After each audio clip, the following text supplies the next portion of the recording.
Quantas pessoas são capazes de esconder um monstro por trás de um sorriso? E se o maior perigo nunca tivesse a aparência que você imaginou? Durante anos, homens e mulheres aparentemente comuns viveram entre vizinhos, amigos e familiares, até que a verdade veio à tona. Crimes brutais, mentes perturbadoras, investigações, pistas, segredos e decisões que mudaram vidas para sempre.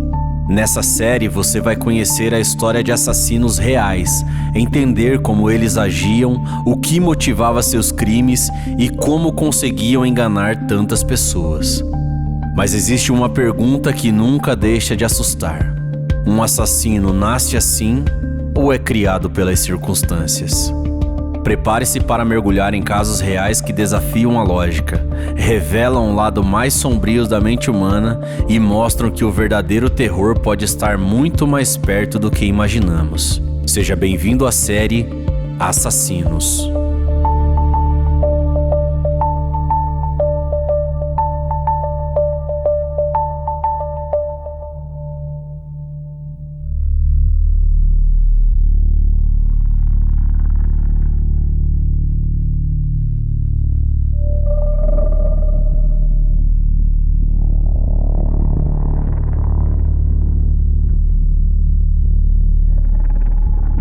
Um crânio fraturado antes mesmo do nascimento e uma mente moldada pela violência mais brutal. Este homem não se tornou um monstro por acaso. Ele foi gerado no próprio epicentro da crueldade humana. Imagine caminhar por uma linha tênue, onde um único homem tirou a vida de dezenas de pessoas, mas jurava estar limpando o mundo, transformando-se no maior pesadelo dos próprios criminosos.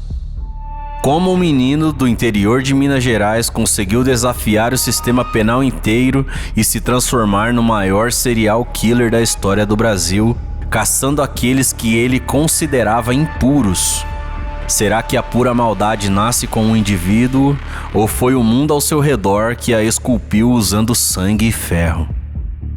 Hoje você vai descobrir que a realidade consegue ser muito mais assustadora e impressionante do que qualquer filme de ficção e suspense que você já tenha assistido na sua vida. Hoje vamos contar a história de Pedro Rodrigues Filho, o Pedrinho Matador. Eu sou o Brunão, seja muito bem-vindo a mais uma história aqui no canal. Aqui a gente mergulha em casos reais, histórias intrigantes e mistérios que desafiam a lógica. Hoje damos início a uma série dedicada a alguns assassinos mais conhecidos e controversos da história. Ao longo dos episódios, vamos mergulhar em casos reais que chocaram o mundo, explorar as investigações, os mistérios e os motivos por trás dos crimes e dos detalhes que muitas vezes ficaram escondidos por anos. Prepare-se para conhecer histórias impactantes, decisões que mudaram destinos e acontecimentos que até hoje despertam debates e perguntas sem respostas. E antes de começarmos, não se esqueça de deixar o seu like e se inscrever no canal para não perder nenhum episódio.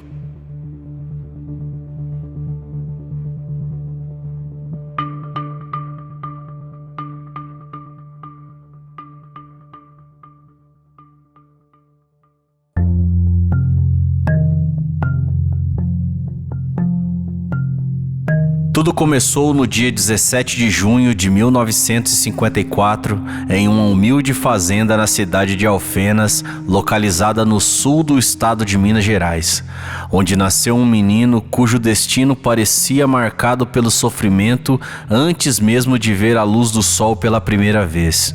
Pedro Rodrigues Filho veio ao mundo carregando uma sequela física visível, uma lesão perceptível em seu crânio, resultado direto de chutes brutais que seu próprio pai desferiu contra a barriga de sua mãe, ainda grávida, durante uma briga doméstica violenta. Crescendo em um ambiente rural precário, cercado pela pobreza extrema e pela rigidez de uma rotina severa, o pequeno Pedro aprendeu desde muito cedo que o mundo ao seu redor funcionava sob a lei do mais forte e que a dor era uma moeda de troca constante. Visualmente, a infância de Pedrinho era cercada por estradas de terra batida, casas de pau a pique e o silêncio sufocante do interior profundo. Um cenário pacato que contrastava drasticamente com a tempestade que se transformava em seu interior psicológico. Aos 13 anos de idade, a agressividade latente do garoto começou a se manifestar fisicamente quando ele empurrou um primo de segundo grau em um moedor de cana após uma discussão boba, quase causando uma tragédia definitiva, demonstrando a ausência completa de remorso e hesitação diante do perigo alheio. No entanto, o verdadeiro ponto de ruptura na vida do jovem Pedro aconteceu na cidade vizinha de Santa Rita do Sapucaí, quando ele tinha apenas 14 anos de idade e se deparou com uma injustiça que destruiu a estabilidade de sua família de forma avassaladora. Seu pai trabalhava como guarda escolar em um colégio municipal da região. Foi sumariamente demitido pelo vice-prefeito sob acusação grave de estar roubando a merenda que deveria alimentar as crianças daquela instituição. Vendo a decadência financeira de sua casa e tomado por um sentimento incontrolável de revolta contra o homem poderoso que havia humilhado seu pai, Pedrinho tomou uma decisão drástica que mudaria para sempre o curso de sua existência. Ele pegou uma antiga espingarda cartucheira pertencente ao seu avô, escondeu-se atrás de uma árvore imponente diante da prefeitura local e esperou pacientemente até que o político surgisse na escadaria do prédio. Sob a luz clara do meio-dia, com as mãos firmes e os olhos fixos no alvo, o adolescente puxou o gatilho sem hesitar. Disparou um tiro certeiro que atingiu o peito do vice-prefeito, espalhando sangue pelos degraus de mármore e provocando caos absoluto na pacata cidade mineira. Pouco tempo depois desse primeiro homicídio, Pedrinho descobriu que o verdadeiro ladrão de merenda escolar era outro funcionário, um vigia do colégio que havia armado uma emboscada para culpar seu pai falsamente. Movido por um desejo cego de vingança e por justiça própria, o jovem rastreou esse vigia até uma rua deserta e, usando a mesma arma de fogo, eliminou a segunda vítima de sua longa lista de execuções antes mesmo que a polícia pudesse sequer identificar o autor do primeiro homicídio. Com 2 assassinatos nas costas e a polícia em seu encalço, o garoto de apenas 14 anos percebeu que precisava desaparecer imediatamente daquela região rural se quisesse sobreviver e manter a sua liberdade intacta. Pedrinho abandonou sua casa e sua família, pegando carona em caminhões de carga e cortando as estradas escuras da região em direção ao coração financeiro e violento do Brasil daquela época. Mas para onde iria um jovem assassino em fuga, sem dinheiro e sem perspectiva, carregando apenas a certeza de que matar era surpreendentemente fácil? O que aconteceria quando a mente desse adolescente entrasse em contato com o submundo do crime organizado em uma cidade grande?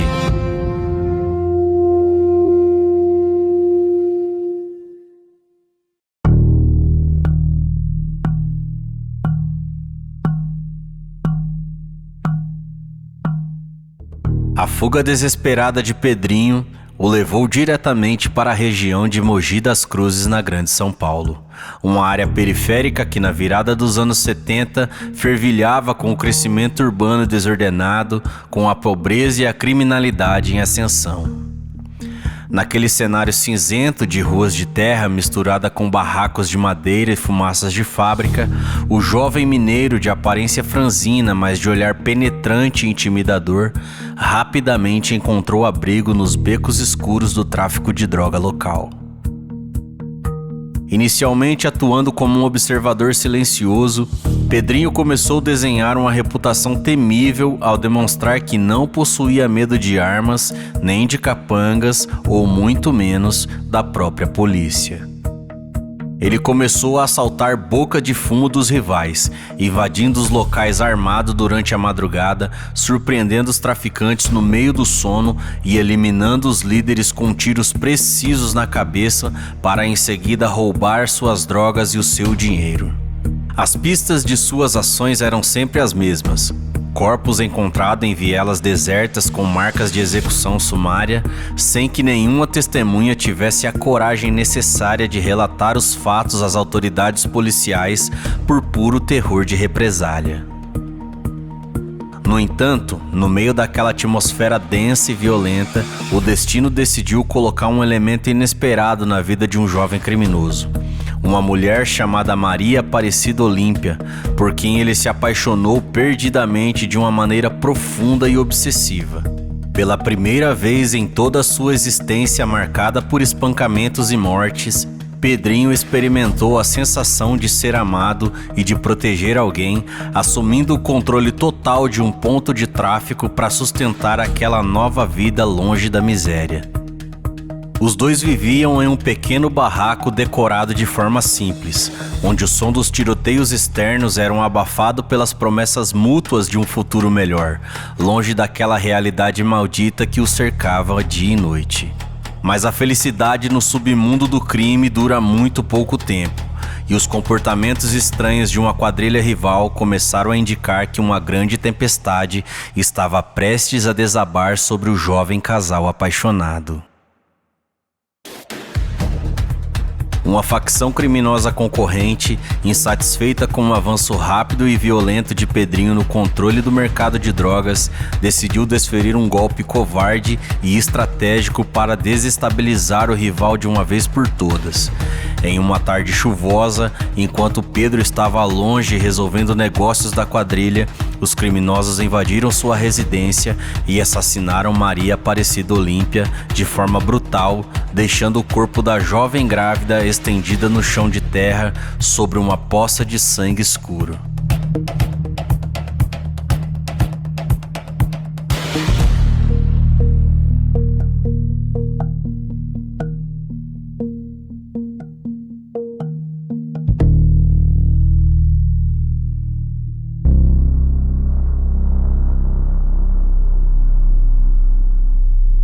Quando Pedrinho retornou e encontrou o amor de sua vida morta no chão, o calor de sua humanidade se apagou por completo, dando lugar a uma frieza glacial e um desejo de destruição que o transformaria em uma máquina de matar imparável. Ele não chorou diante do cadáver. Em vez disso, ajoelhou-se ao lado do corpo, tocou o sangue de Olímpia e jurou para si mesmo que cada pessoa envolvida daquela atrocidade sofreria dores inimagináveis antes de morrer. A tensão na periferia de Mogi das Cruzes subiu a níveis insuportáveis quando Pedrinho começou a caçar os responsáveis pela morte de Olímpia. Ele invadia a festa de criminosos, torturava informantes para conseguir nomes e deixava um rastro de decapitações e corpos mutilados por onde passava.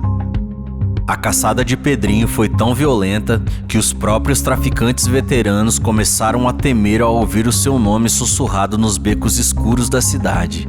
Ele conseguiu rastrear o líder da facção rival que havia ordenado o ataque à Olímpia e armou uma emboscada terrível em um galpão abandonado na periferia paulista.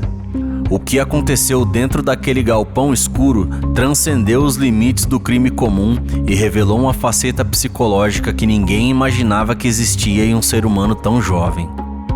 Qual teria sido os métodos que Pedrinho usou para se vingar do assassino de sua esposa? E quão longe um homem pode ir quando perde absolutamente tudo o que o ligava à sanidade?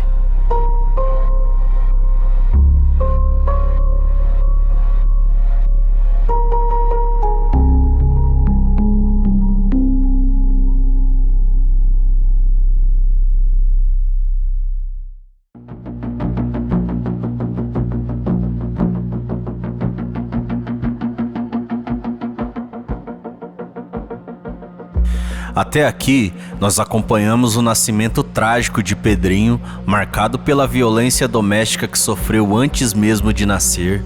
Vimos como ele cometeu seus 2 primeiros assassinatos aos 14 anos de idade no interior de Minas Gerais para vingar a humilhação de seu pai. Na sequência, acompanhamos sua fuga para Mogi das Cruzes, sua ascensão no submundo do crime organizado, o encontro com o amor de sua vida, Maria Aparecida Olímpia, o assassinato trágico de sua companheira grávida e o que desencadeou uma onda de vingança sem precedentes na periferia paulista. No próximo episódio, veremos como a vingança de Pedrinho atingiu a própria família de uma forma grotesca, os detalhes de sua prisão em 1973 e a transformação de sua vida dentro do sistema penitenciário, onde se tornou o maior executor de detentos do país.